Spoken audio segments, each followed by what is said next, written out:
নতুন আরও একটি রেসিপির সাথে ফ্লেভারস অফ কলকাতায় আপনাদের স্বাগত জানাচ্ছি। সাথে আছি আমি নন্দিনী। আমার আজকের রেসিপি ক্ষীর বা ক্ষীরসা।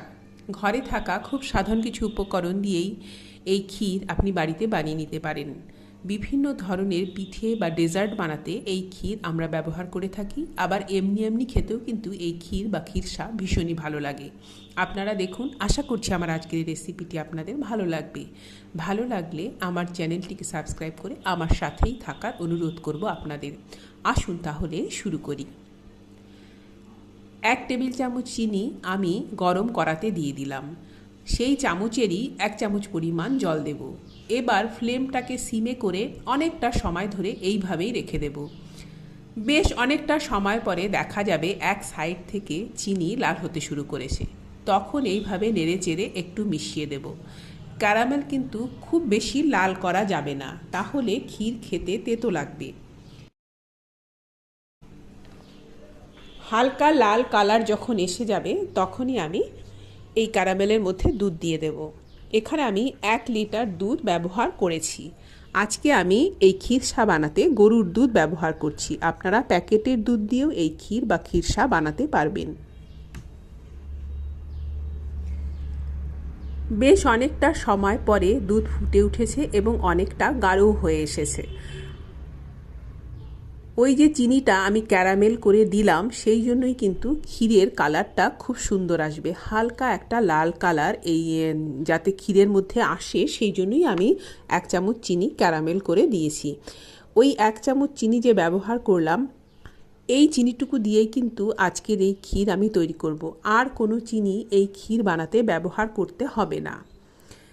এইভাবে নিচ থেকে নেড়ে দিতে হবে এবং দুধটা শুকনো করে নিতে হবে।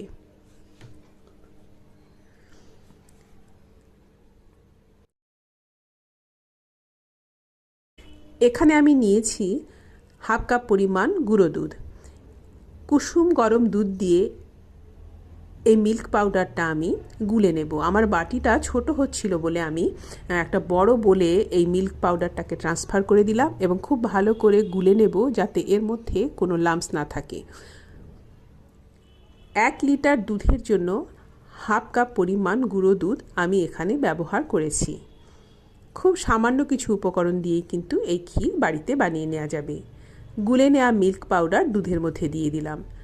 ফ্লেমটাকে কিন্তু খুব বেশি বাড়ানো যাবে না, আর এইভাবে নিচ থেকে নেড়ে দিতে হবে এবং নেড়ে নেড়ে দুধটাকে শুকনো করে নিতে হবে।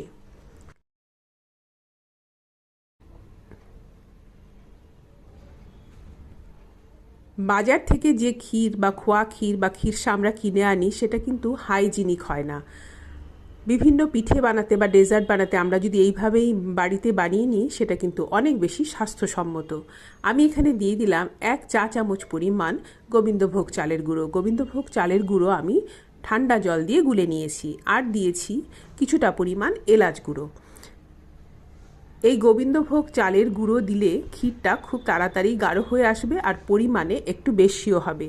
যদি আপনারা দিতে না চান তাহলে আরও একটু বেশি সময় ধরে এই ক্ষীরটাকে টানিয়ে নিতে হবে।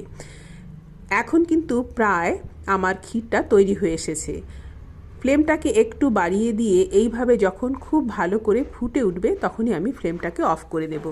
কেন কি, এটা ঠান্ডা হয়ে গেলে আমি ফ্রিজে দেব, আর যখন ফ্রিজে দেব এটা কিন্তু আরও অনেকটাই বসে যাবে।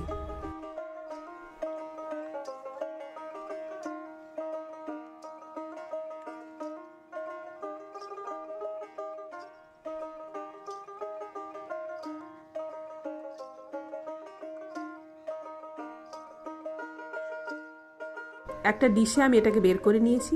ঠান্ডা হয়ে গেলে আমি ফ্রিজে দিয়ে দেব। ফ্রিজ থেকে আমি বেশ কয়েক ঘন্টা পরে ক্ষীরটাকে বের করে নিয়েছি। দেখুন, এটার কনসিস্টেন্সিটা এইরকম হয়েছে। আপনারা যদি চান তাহলে আরও একটু টানিয়ে এটাকে আরও একটু শুকনো করে নিতে পারেন। এই ক্ষীর কিন্তু এমনি এমনিতে খেতেও খুবই ভালো লাগে। গরম গরম লুচির সাথেও এই ক্ষীর বা ক্ষীরসা খেতে খুবই ভালো লাগে। তৈরি হয়ে গেল ক্ষীর বা ক্ষীরসা। আমি আশা করছি আমার আজকের এই রেসিপি ভিডিওটি আপনাদের ভালো লেগেছে। ভালো লাগলে আমার চ্যানেলটিকে সাবস্ক্রাইব করে আমার সাথেই থাকার অনুরোধ করব আপনাদের। আজ এই পর্যন্তই। ধন্যবাদ।